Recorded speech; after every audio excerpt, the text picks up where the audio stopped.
बच्चों, कैसे हैं आप सभी? मैं आशा करती हूँ आप सभी लोग स्वस्थ एवं प्रसन्न हो।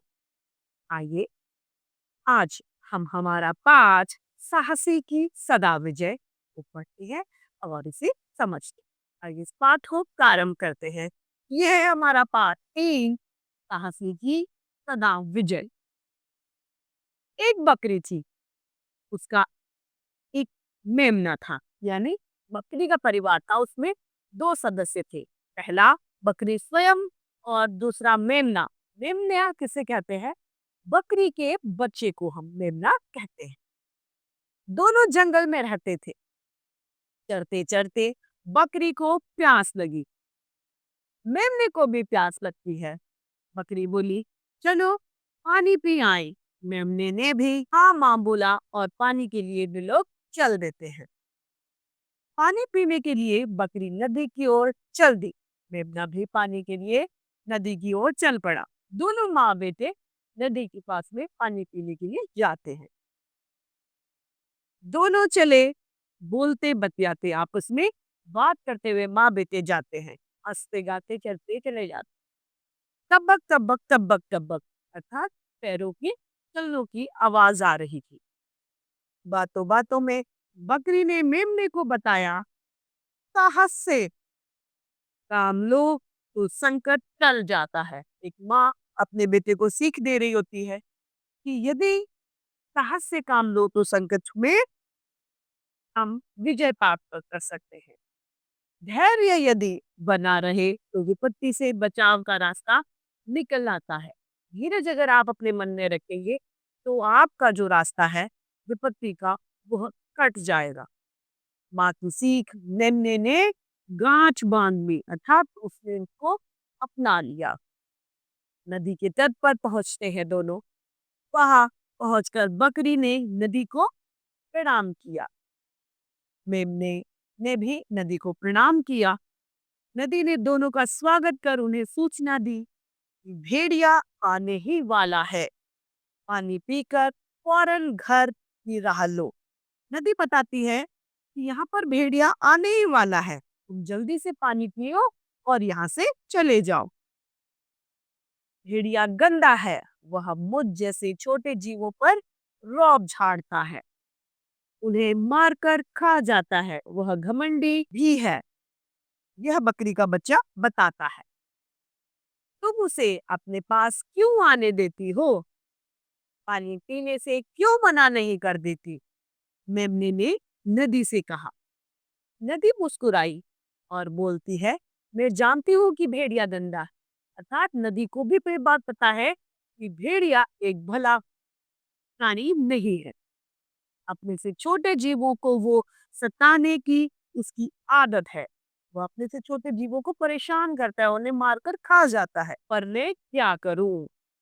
वह जब भी मेरे पास आता है प्यासा होता है और प्यास बुझाना मेरा धर्म है। मैं उसे मना नहीं कर सकती। नदी उस मेमने को बताती है कि मैं अपने धर्म से मुंह नहीं मोड़ सकती। मैं चाह कर भी उस भेड़िए को मना नहीं करती, क्योंकि मेरा धर्म है लोगों की प्यास बुझाना। और जब वो मेरे पास आता है तब वह प्यासा होता है, इसीलिए मैं उसे मना नहीं कर पाती। बकरी को बहुत जोर की प्यास लगी थी, मेमने को भी बहुत जोर की प्यास लगी। दोनों नदी पर झुके। नदी का पानी शीतल था, यानी ठंडा था, साथ में मीठा भी था। बकरी ने खूब सारा पानी पिया और मेमने ने भी पेट भर के पानी पी लिया। पानी पीकर बकरी ने डकार ली। पानी पीकर मेमने को भी डकार आई।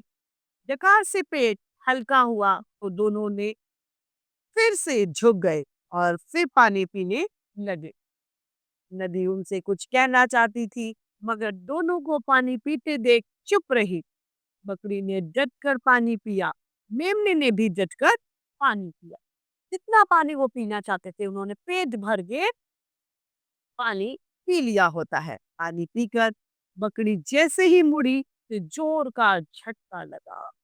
वो एकदम आश्चर्यचकित रह गई। लाल लाल आंखें, राक्षसी डीर जौल वाला भेड़िया सामने खड़ा था। अब क्या होता है, जैसे ही वो पानी पीकर लौटते हैं इतने में देखते हैं कि उनके पीछे भेड़िया खड़ा होता है। उसके शरीर का रक्त सा जम गया, यानी वह बहुत ज्यादा भयभीत हो गई। मेमना भी भेड़िए को देखकर घबरा गया। थोड़ी देर तक दोनों को कुछ न सूझा। अब उनके दिमाग में कोई भी तरकीब नहीं आई। अब कहते हैं, अरे वाह, आज तो ठंडे जल के साथ गर्मा गर्म भोजन भी है। भेड़िया कहता है, आज मैं ठंडे पानी के साथ में भोजन भी करूंगा। अच्छा हुआ जो तुम दोनों यहाँ मिल गए। बड़ी जोर की भूख लगी है। अब मैं तुम्हें खाकर पहले अपनी भूख मिटाऊंगा, बाद में पानी पीऊंगा। भेड़िया बोला। भेड़िया कहता है, जब मुझे शिकार मिल ही गया है तो मैं पहले इस शिकार को खाऊंगा, के बाद में अपनी भूख मिटाऊंगा, प्यास मिटाऊंगा। अब तक बकरी संभल चुकी थी, मेमना भी संभल गया था। छी छी, कितने गंदे हो तुम। मुंह पर मक्खियां भिनभिना रही हैं, लगता है महीनों से मुंह नहीं धोया। मेमना बोला। भेड़िया सकपकाया रह गया, बगले झांकने लगा। मेमना बोलता है कि तुम कितने गंदे लगते हो, ऐसा लग रहा है तुमने कई महीनों से अपना मुंह भी नहीं धोया, इतने गंदे तुम प्रतीत हो रहे हो। जाने दे बेटा, ये ठहरे जंगल के मंत्री। बकरी कहती है, रहने दे, मत कह, बड़ों की बातें बड़ी होती है, हम उन्हें कैसे समझा सकते हैं। हो सकता है भेड़िए दादा ने मुंह न धोना के लिए कसम उठा रखी हो। बकरी कहती है कि ऐसा भी हो सकता है बेटा कि भेड़िए दादा ने मुंह नहीं धोने के लिए कसम खाई हो, इसीलिए वो इतने गंदे प्रतीत हो रहे हैं। बकरी ने बात और ज्यादा बढ़ाई। क्या बकती हैं, थोड़ी देर पहले तो रेत में रगड़कर मुंह साफ किया है, भेड़िया घुर्राया। भेड़िया कहता है कि अभी थोड़ी देर पहले ही तो मैंने रेत से रगड़ रगड़ कर अपना मुंह साफ किया है, तो ऐसे क्यों बोल रही है। झूठे कहीं के, मुंह धोया होता तो क्या ऐसे ही दिखते। लेकिन नदी में झांक कर देखो, असलियत मालूम पड़ जाएगी। हिम्मत बटोर कर मेमने ने कहा। बकरी का बच्चा कहता है, एक बार नदी में अपनी परछाई झांक कर देखो, तब तुम्हें एहसास होगा कि तुम कितने गंदे लग रहे हो। भेड़िया सोचने लगा, बकरी बड़ी है, उसका भरोसा नहीं। यह नन्ना मेमना भला झूठ क्या बोलेगा।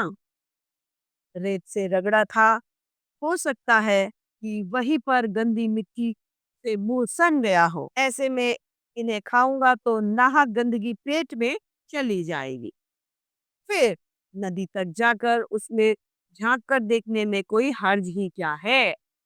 अब वो कहता है कि हो सकता है मेरा मुंह गंदा है, बकरी बड़ी है तो बकरी चालाकी कर सकती है, लेकिन ये छोटा बच्चा चालाकी थोड़ी करेगा। भेड़िया ऐसी बात सोचने लगता है। ऐसा संभव नहीं कि मैं पानी में झांकूं और ये दोनों भाग जाएं। उसे अपने आप में बहुत घमंड था। वो सोचता है कि ऐसा हो नहीं सकता कि मैं पानी में झांकूं और ये भाग जाएं, ये मैं होने नहीं दूंगा। वो भाग कर जाएंगे भी कहाँ, एक झपट्टे में पकड़ लूंगा। अगर यदि ये भागेंगे भी तो मैं इन्हें दौड़कर पकड़ लूंगा। देखो मैं मुंह धोने जा रहा हूँ, भागने की कोशिश भी मत करना, भेड़िया कहता है, वरना बुरी बहुत मारूंगा। भेड़िए ने धमकी दी। बकरी हाथ जोड़कर कहने लगी, हमारा तो जन्म ही आप जैसों की भूख मिटाने के लिए हुआ है। बकरी क्या कहती है कि हम तो जन्मे ही किस लिए हैं, आप जैसे राजाओं की भूख मिटाने के लिए, फिर हम क्यों भागेंगे भला। हमारा शरीर जंगल के मंत्री की भूख मिटाने के काम आए, हमारे लिए इससे ज्यादा बड़ी बात भला और क्या हो सकती है। वो कहते हैं, हम जो है वो जंगल के मंत्री के काम आए, उनकी भूख मिटाए, उससे ज्यादा बड़ी बात हमारे लिए क्या होगी, जरा आप बताइए। आप तसल्ली से मुंह धो ले, यहाँ से 20 कदम आगे नदी में बिल्कुल साफ पानी, वहां जाकर मुंह धोए। विश्वास ना हो तो मैं साथ में चलती हूँ। बकरी उसे और ज्यादा विश्वास में ले लेगी, ये बात कहती है और कहती है, यदि आपको विश्वास नहीं होता है तो मैं भी आपके साथ नदी में चलती हूँ। भेड़िए को बात भा गई, यानी उसको बात अच्छी लगती है और वह उस ओर बढ़ा जिधर बकरी ने इशारा किया था। वहां पर पानी काफी गहरा था, किनारे चिकने थे। वहां के जो नदी के किनारे थे वह भी चिकने हो चुके थे। जैसे ही भेड़िए ने अपना चेहरा देखने के लिए नदी में झांका, पीछे से बकरी ने अपनी पूरी ताकत समेत कर जोर का धक्का दे दिया। किनारे भी चिकने थे और बकरी ने धक्का भी मारा था। दोनों की वजह से भेड़िया अपने भारी भरकम शरीर को संभाल नहीं पाया और धप से नदी में गिर जाता है। उसके गिरते ही बकरी ने वापस जंगल की दिशा में दौड़ना शुरू कर दिया। उसके पीछे मेमना भी था। दोनों नदी से काफी दूर तक निकल गए, सुरक्षित स्थानों पर पहुंच गए। मेमना भी रुका। बकरी ने लाड़ से अपने मेमने को देखा। लाड़ अर्थात प्रेम से अपने मेमने बच्चे को देखा। मेमने ने विजय के से डर के साथ अपनी माँ की आंखों में झांका। दोनों के चेहरे पर आत्मविश्वास झलक रहा था। बकरी कहती है, कुछ समझे? मेमना कहता है, हाँ समझा। बकरी कहती है, क्या? मेमना कहता है, साहस से काम लो तो खतरा टल जाता है और धैर्य यदि बना रहे तो विपत्ति से बचने का रास्ता निकल ही आता है। शाबाश! बकरी बड़ी खुश होती है कि उसके द्वारा जो सीख दी गई थी वह मेमने को समझ आ गई थी। बकरी बोली, इसी के साथ वह हंसने लगी।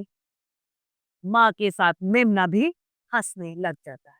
अर्थात पाठ से हमें शिक्षा मिलती है, कितनी भी बड़ी विपत्ति परिस्थिति क्यों ना हो, यदि हम धैर्य और साहस बना रखते हैं तो हम एक बड़ी से बड़ी विपत्तियों को भी पार कर सकते हैं। अब है हमारे शब्दांत।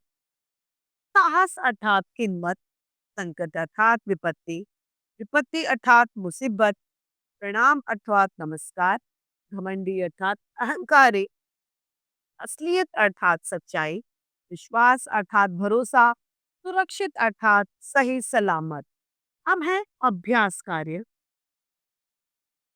बातचीत के लिए पहला, बकरी और मेमना कहाँ चर रहे थे?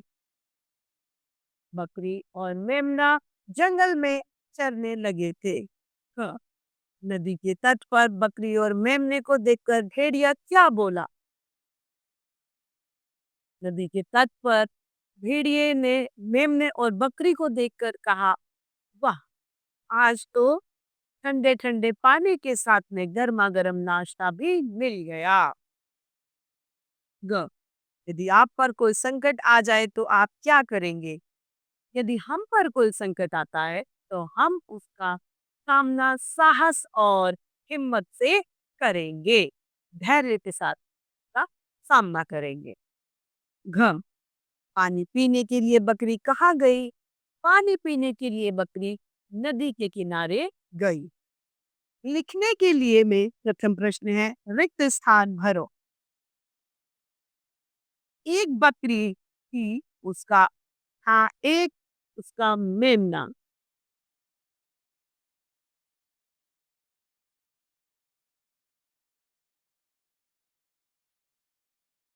हाँ, चढ़ते चढ़ते रिक्त स्थान को प्यास लगी। किसको प्यास लगी थी? बकरी को।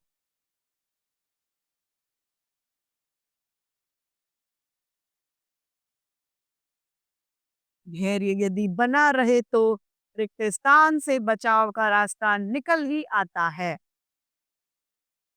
विपत्ति।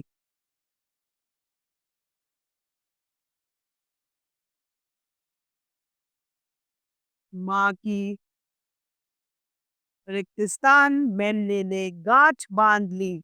माँ की सीख या माँ की बात। प्रश्न दूसरा, सही कथन के सामने सही और गलत के सामने हमें गलत का चिन्ह लगाना है। पहला है, भेड़िया जैसा शैतान था वैसा मेमना और बकरी थे। नहीं। दूसरा, भेड़िए ने बकरी और मेमने को खा लिया। जी नहीं। बकरी ने भेड़िए को नदी में धक्का दिया। जी हाँ। नदी पर जाकर मेमने और बकरी ने मुंह धोया। प्रश्न तीसरा है, रेखा खींचकर हमें मिलान करना है। पहला बकरी, मेमना, भेड़िया, घमंडी,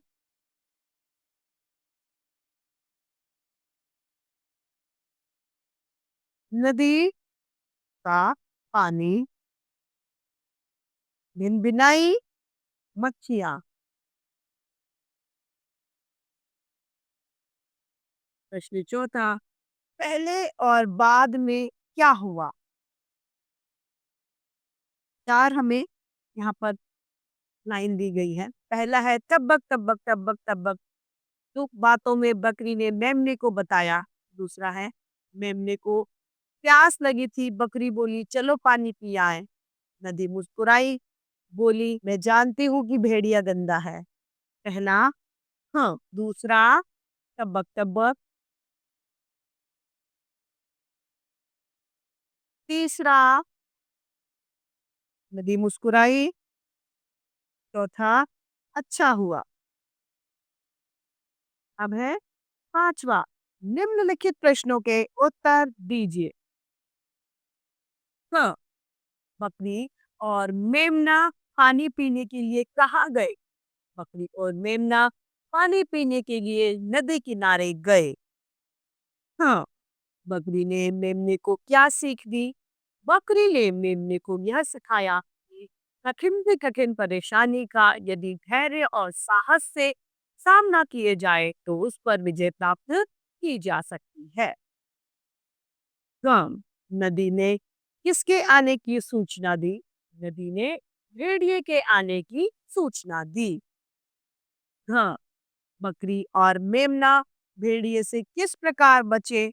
बकरी और मेमना भेड़िए से धैर्य और साहस के साथ बच निकले। अब है हमारा बहुविकल्पीय प्रश्न, जिसमें हमें सही के सामने सही का चिन्ह लगाना है। पहला, एक बकरी का एक रिक्त स्थान था। मेमना, भेड़िया या बकरा तो मेमना था। दूसरा, साहस से काम लेने से रिक्त स्थान टल जाता है। संकट, सीख या दुख? संकट। तीसरा, माँ की सीख मेमने ने रिक्त स्थान बांध ली। गांठ, रस्सी या डोरी? गांठ। चौथा, भेड़िया रिक्त स्थान है, गंदा, अच्छा या दुष्ट? तो इस तरीके से हमारा यह पाठ समाप्त होता है। मैं आशा करती हूँ आप सभी लोगों को यह पाठ भली भांति रूप से समझ में आया होगा। तो आज के लिए इतना ही, फिर मिलते हैं। धन्यवाद।